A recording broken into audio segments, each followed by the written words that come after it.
Assalamualaikum warahmatullahi wabarakatuh. Perkenalkan, nama saya Radiatul Magfirah dengan NIM 2014-03-0011. Saya mahasiswi dari Universitas Islam Negeri Imam Bonjol Padang, program studi Manajemen Pendidikan Islam kelas A semester 3. Baiklah, pada kesempatan kali ini saya akan mempresentasikan materi dari kelompok 5 mata kuliah Entrepreneurship dengan judul Ide dan Peluang. Baiklah, pada video kali ini saya hanya akan membahas tentang peluang. Sebelumnya, apa sih itu peluang? Nah, peluang yang kita bahas dalam pembahasan kali ini diartikan sebagai kesempatan atau waktu yang tepat yang seharusnya diambil oleh seorang wirausahawan untuk memperoleh keuntungan. Jadi jelas bahwa peluang dalam pembahasan kali ini adalah kesempatan atau waktu yang tepat bagi seseorang untuk memperoleh keuntungan.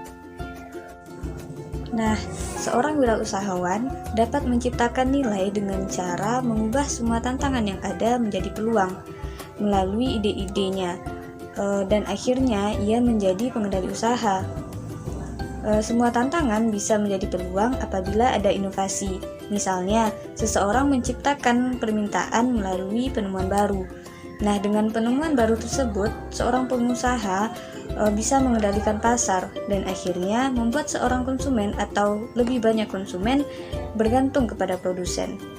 Dengan demikian, produsen tidak lagi tergantung pada konsumen, seperti pada falsafah pemasaran yang konvensional.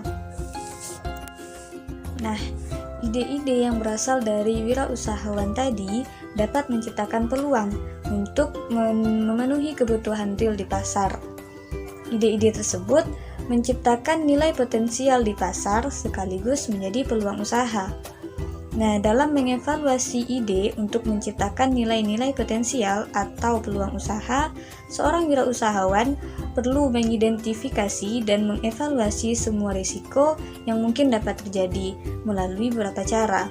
Seperti yang pertama, dengan mengurangi kemungkinan risiko melalui strategi yang proaktif. Lalu, dengan menyebarkan risiko pada aspek yang paling mungkin, serta dengan mengelola risiko yang mendatangkan nilai atau manfaat. Nah, di sini terdapat 3 risiko, yaitu yang pertama risiko pasar atau risiko persaingan, lalu yang kedua risiko finansial, serta yang ketiga adalah risiko teknik. Nah, risiko pasar atau risiko persaingan itu sendiri terjadi akibat adanya ketidakpastian pasar. Sementara, risiko finansial dapat terjadi akibat rendahnya hasil penjualan serta besarnya atau tingginya biaya yang dikeluarkan. Lalu, risiko teknik dapat terjadi sebagai akibat adanya kegagalan teknik. Nah, pada hakikatnya, ketidakpastian pasar terjadi karena beberapa faktor, seperti faktor lingkungan ekonomi, lingkungan teknologi, demografi, dan sosial politik. Kreativitas seringkali muncul dalam bentuk ide-ide untuk menciptakan barang dan jasa-jasa yang baru. Ide itu sendiri bukanlah peluang dan tidak akan muncul apabila seorang wirausahawan tidak mengadakan evaluasi atau pengamatan secara terus-menerus. Terdapat banyak ide yang benar-benar asli, akan tetapi sebagian besar peluang tercipta ketika seorang wirausahawan mampu memiliki cara pandang yang baru terhadap ide yang telah lama. Adapun cara agar ide dapat menjadi peluang, ada beberapa cara. Di antaranya, yang pertama, ide dapat digerakkan secara internal melalui perubahan cara-cara atau metode-metode yang lebih baik untuk melayani dan memuaskan pelanggan atau konsumen dalam memenuhi kebutuhannya.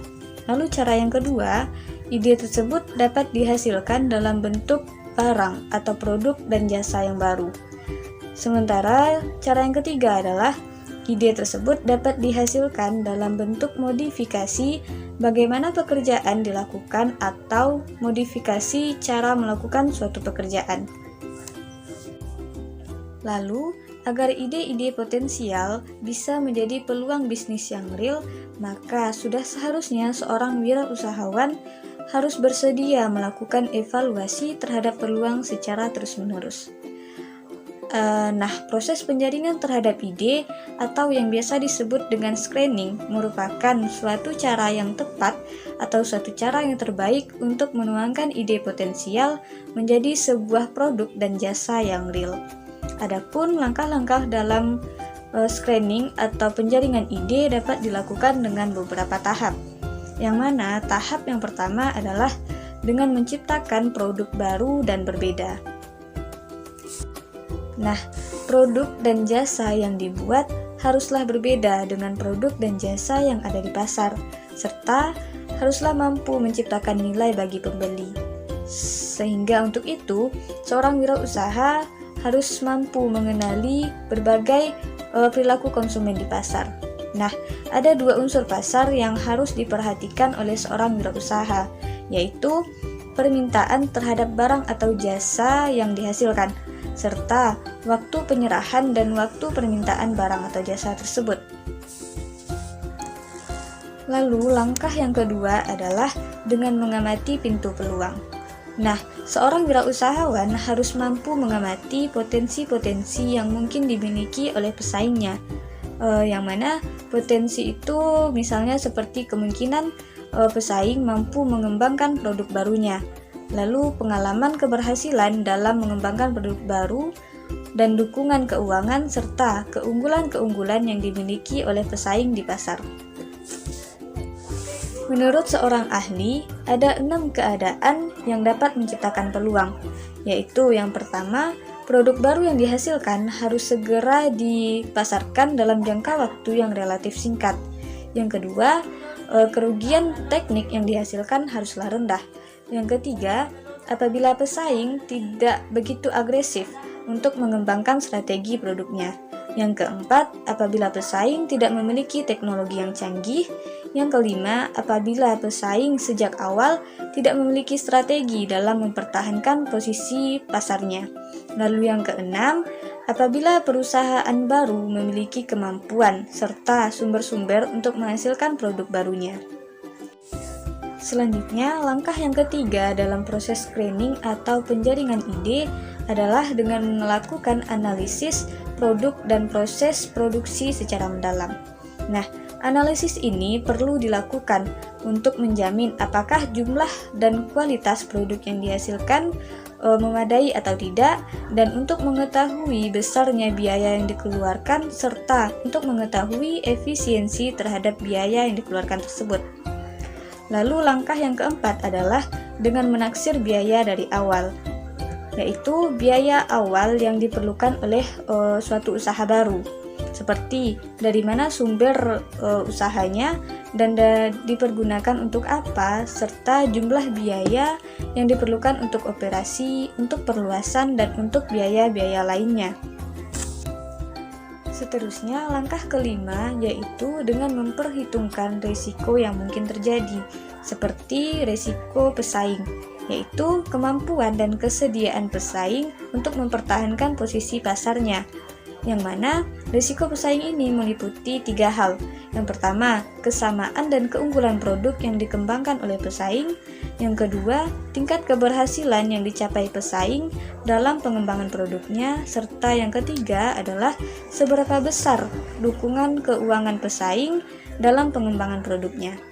Lalu contoh lainnya adalah risiko teknik yang berhubungan dengan proses pengembangan produk yang sesuai dengan yang diharapkan atau berhubungan dengan objek penentu.